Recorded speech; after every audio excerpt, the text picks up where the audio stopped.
Assalamualaikum Ustadz. Waalaikumsalam warahmatullah. Semoga Ustadz dan seluruh jamaah dan keluarga sehat, berkah dan husnul khatimah. Amin, amin ya rabbal alamin. Izin bertanya Ustadz, bagaimana dalil-dalil tentang sholat isyraq?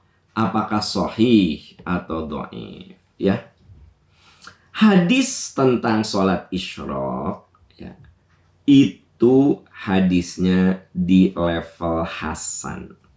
Kalau kita baca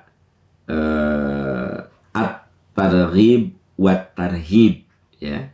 Dan Imam Albani memberikan suatu nilai terhadap hadis isyraq, salat isyraq ini dengan hasan gitu ya.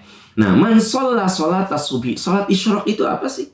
Man shalla sholata subhi, siapa yang sholat subuh fi masjidi, di dalam masjid jamaatin.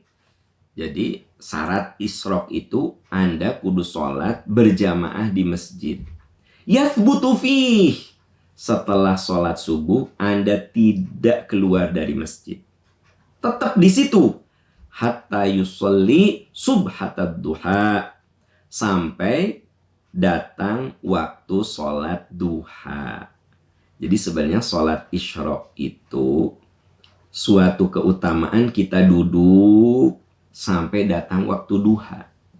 Ya, gitu. Kana ka ajri hajjin au mu'tamarin taman hajjatuhu wa umratuhu. Jadi yang namanya sholat isyraq itu ya, bedanya dengan sholat duha.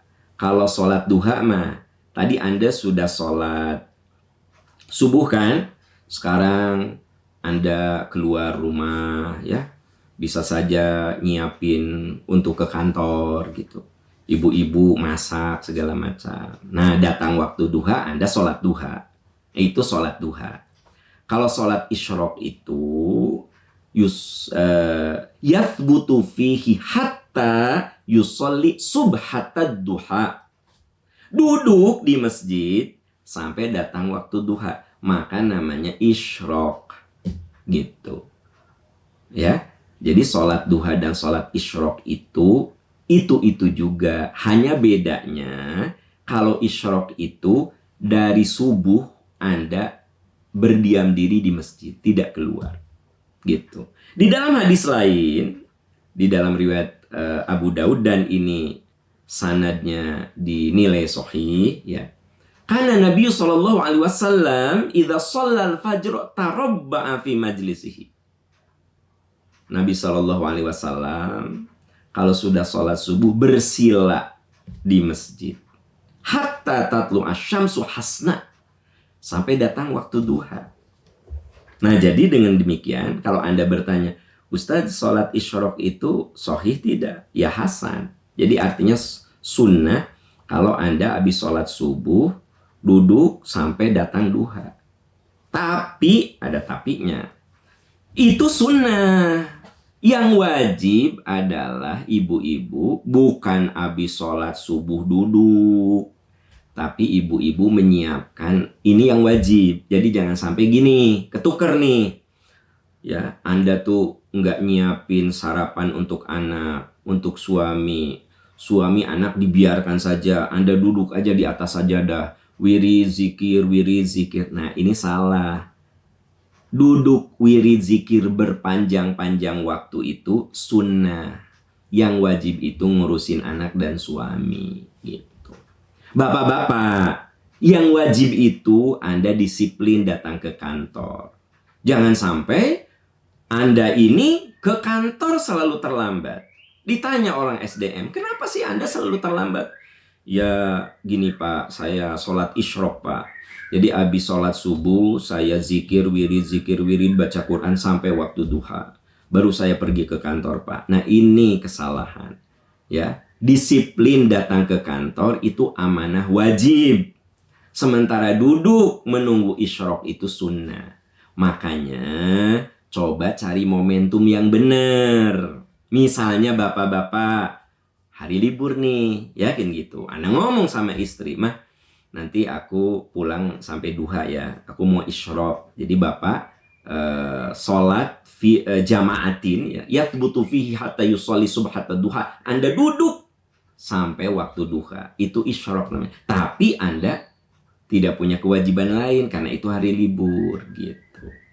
Bagi adik-adik saya, anak-anak saya yang masih muda-muda, anaknya masih kecil-kecil ya, yang afdol itu pagi-pagi udah bareng sama anak. Ada saat kita mandiin anak, ada saat kita nyuapin anak. Nih bapak-bapak nih, nyuapin anak. Nggak usah isyraq, karena anak itu lebih wajib daripada Anda isyraq kan gitu. Jadi kadang-kadang saya suka melihat ya, ada orang yang wajib dilupakan, yang sunnah diambil gitu loh. Ini aneh gitu ya.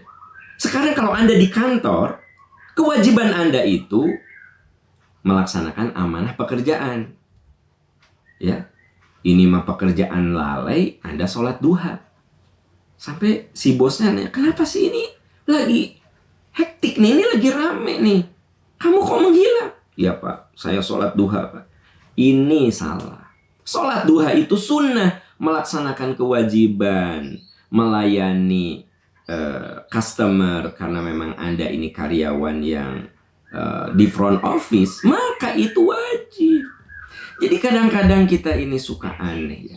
Yang wajib di nomor 2 kan, yang sunnah di nomor 1 kan, gitu. Ya. Nah, jadi kalau Anda bertanya sholat isyraq itu apa? Ada. Dalilnya ada. Tapi tetap dia itu sunnah. Dan itu pun ya sebenarnya menunggu sampai duha di masjid. Gitu. Ya. Ya mudah-mudahan saja kita bisa proporsional lah. Dalam hidup ini bisa proporsional. Kalau kita sholat asar masih terikat waktu kerja, ya sholatlah yang wajibnya saja. Sholat asar, wirid, zikir, sudah duduk lagi ke meja gitu. Ya. Ini sholat asar sampai 45 menit gitu, zikirnya banyak, udah gitu nyambung Quran, baca Quran. Padahal Anda karyawan. Jadi tolonglah teman-teman, tempatkan agama itu secara proporsional, ya, secara proporsional. Sampai saya bilang begini, nggak boleh Anda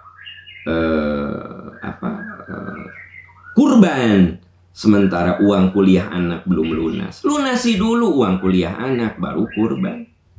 Kan salah. Anda berkurban dari anak, uang kuliahnya belum dibayar, ya, udah ditagih sama kampus, udah belum bayar. Anda bilang, Neng, yang ridho ya uangnya ku mama dipakai uang kurban. Keliru itu. Keliru, karena yang wajib itu menafkahi anak bersekolah. Kurban mah kalau kita mampu gitu. Orang mau umroh, pinjam sana, pinjam sini. Keliru. Karena umroh itu bagi orang yang sah, punya keleluasaan. Gitu loh.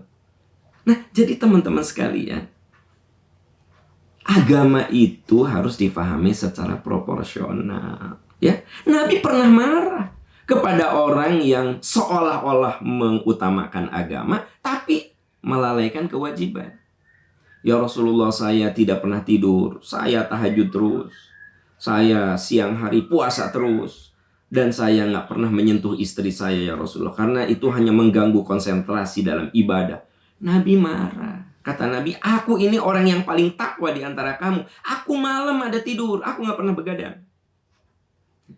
Siang aku nggak pernah puasa full kecuali Ramadan. Kalau kamu mau puasa, saum sehari, buka sehari, saum sehari. Dan atazawwajun nisa, aku pun menikah. Aku pun memperlakukan istri dengan baik. Karena walau bagaimanapun istrimu punya hak, jasadmu punya hak. Jadi ternyata teman-teman sekalian, beragama itu kudu bener pakai ilmu. Jangan sekedar ini kan sunnah, ini kan sunnah. Iya, tapi kudu proporsional gitu. Dakwah itu wajib, tapi lebih wajib lagi menafkahi keluarga. Kan ada orang yang ninggalin keluarganya untuk khuruj dakwah, ya kan gitu. Ya kalau dia orang kaya, punya perusahaan, ya yang bisa mengcover keluarganya, aku izin ya 40 hari. Kemana ayah? Aku mau khuruj, aku mau dakwah. Ya, pokoknya tiap bulan, tiap hari rezeki ada. Nih, papa udah siapkan nih. Ya, selama papa nggak ada, nih rezeki nih. Terus mama ridho nggak? Nggak dapat nafkah batin nih. Ayo 40 hari nih. Baru itu. Ini mah ujung-ujung pergi weh. Ya. Anak tidak ada yang menafkahi, istri yang ada menafkahi. Waktu istrinya bilang, ayah, aku bagaimana? Apa katanya? Allah maha kaya. Allah yang memberikan rezeki sama kamu. Itu kan keliru. Gitu. Tetap saja harus proporsional gitu teman-teman sekalian ya. Wallahu a'lam bissawab. Wallahu a'lam bissawab.